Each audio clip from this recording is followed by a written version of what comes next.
Hey everybody, Claire here, and look what I have. Hi. This is my brother Henry. What's up? Exactly. No, you have to be like a little like, sup. Sup. Better.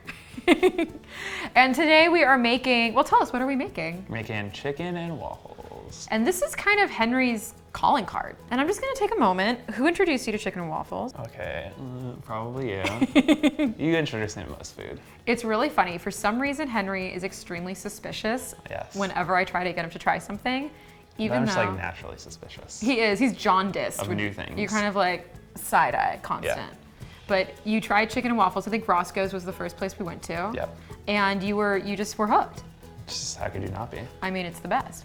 And so Henry, being of an engineering mindset, he studies computer science in college. So he kind of applies this really intensive kind of scientific process to all of his recipes. I was like, I don't make that many things, but the few things that I do make, I like to believe that I make them all. Would you say this is your secret blend of herbs and spices? This is my secret blend of 11 herbs and spices. I get some oregano, some thyme, and then like, I kind of like a little spicy, so like the cayenne pepper, like the chili sort of powders. The garlic tastes good, onion, yeah. So kind of found the spices that sounded nice, and then I would just put them on there. This is kind of what I've come to now, but every time I kind of like shift it a little bit. So we have 1 pound of chicken tenders, and that's kind of something different. Henry does not do chicken pieces, he does chicken tenders. Trying to fry, like unless you have a deep fryer, like trying to fry the chicken, like actually like a full, like get the thighs and the leg, it's just awful. It's a horrible experience. It's like, because each one of those cooks at like a different, you have to cook at like a different temperature, like they don't all submerge at the same height. So it's like a nightmarish trying to cook all those different pieces like in just a pan with oil. The chicken tender, you just pop it in there. It's just like they all cook at the same time. They all cook at the exact same height. And with this, like they cook pretty quick because it's like boiling oil. So they stay pretty tender because you don't have to leave them in there for very long. First things first, we want to get the chicken marinating, right? Yeah, I get the chicken. Yeah, I put it in the buttermilk to like soak a little bit. Okay.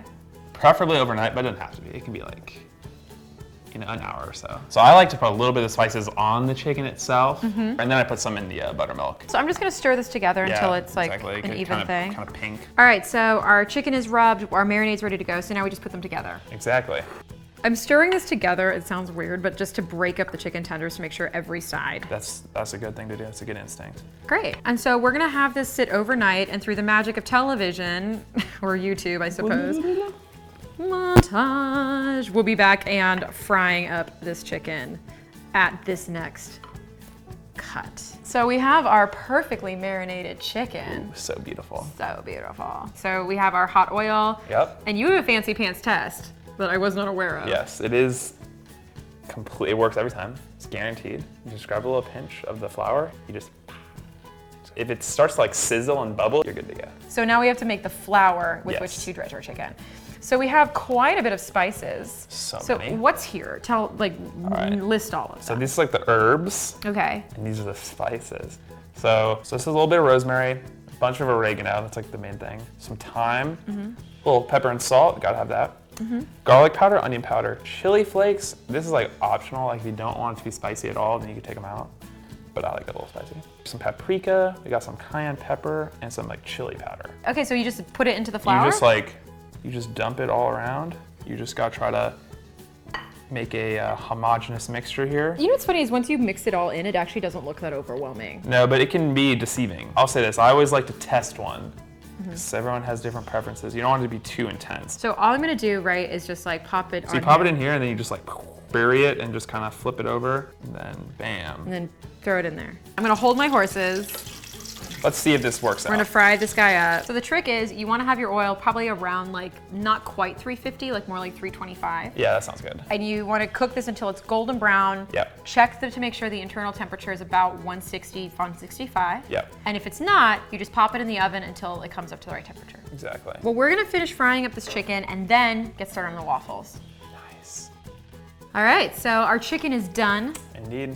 Indeed, so now we need the other component to our fried chicken. The waffles. It's critical. Tell us what is inside here. So we got half a cup of vegetable oil, a cup and a quarter of buttermilk, a little tablespoon of vanilla, just a little dash. We got about half a teaspoon of salt, 1 tablespoon of white sugar, got 1 tablespoon of brown sugar, 3/4 cup of flour. Okay. And you got the secret ingredient, the 1/4 cup of corn starch. Really? Kind of makes them like crispy on the outside.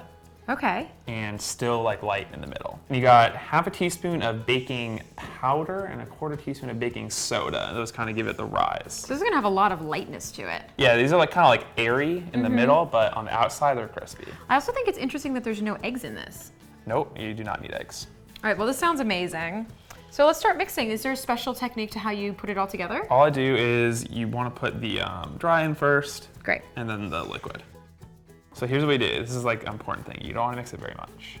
Okay. You have to be very like air on the side of unmixed. Okay, so almost like a don't little wanna, lumpy? It's totally good if there's some lumps in there. Okay. It's completely acceptable. Now, some people like just keep batter, like, whipping it until there's no lumps left, but that is not the way to do it. Because you're gonna overwork the gluten in the flour, right? Yeah. So our waffle batter is perfectly mixed. Whew. Okay, our waffle iron's really hot. Remember to pan it. I've overlooked this step before. Okay, that's plenty, I think. Yeah, that's good. Okay, and so we just do like a scoop of it? Just a scoop. And whoa. Nice. This looks really amazing. We have a little bit of a maple syrup situation. You want me to pour some on yours? Yeah, just put a little bit. Just a little bit, okay. The tiniest amount. Henry's Chicken and Waffles. I'm so excited for this. This is excellent. Nice work, Henry. Good job, Claire. Thank you. I'm glad I was here for emotional support. This is absolutely wonderful. I hope you guys enjoyed learning how to make Henry's famous, now world famous because it's on the internet. That's how it works. That's how it works. Chicken and waffles. Well, please like the video if you like it. Comment below. What other treats would you like to see Henry make with me? Or we can just do a video where we ask Henry questions. What do you want to know about him? Let's do a video. I want to just do a video of you doing your D&D voices. Maybe one day. One day. We'll Maybe see. one day. We'll see if I can emotionally manipulate him into it. Perfect. You can stream it on Twitch. We'll stream it. All right, cool. Well, thanks so much, everybody. And for more fun ideas like this one, check out thekitschykitchen.com. We're going to put the recipe in the description. And definitely. All right, talk to you guys later. Bye.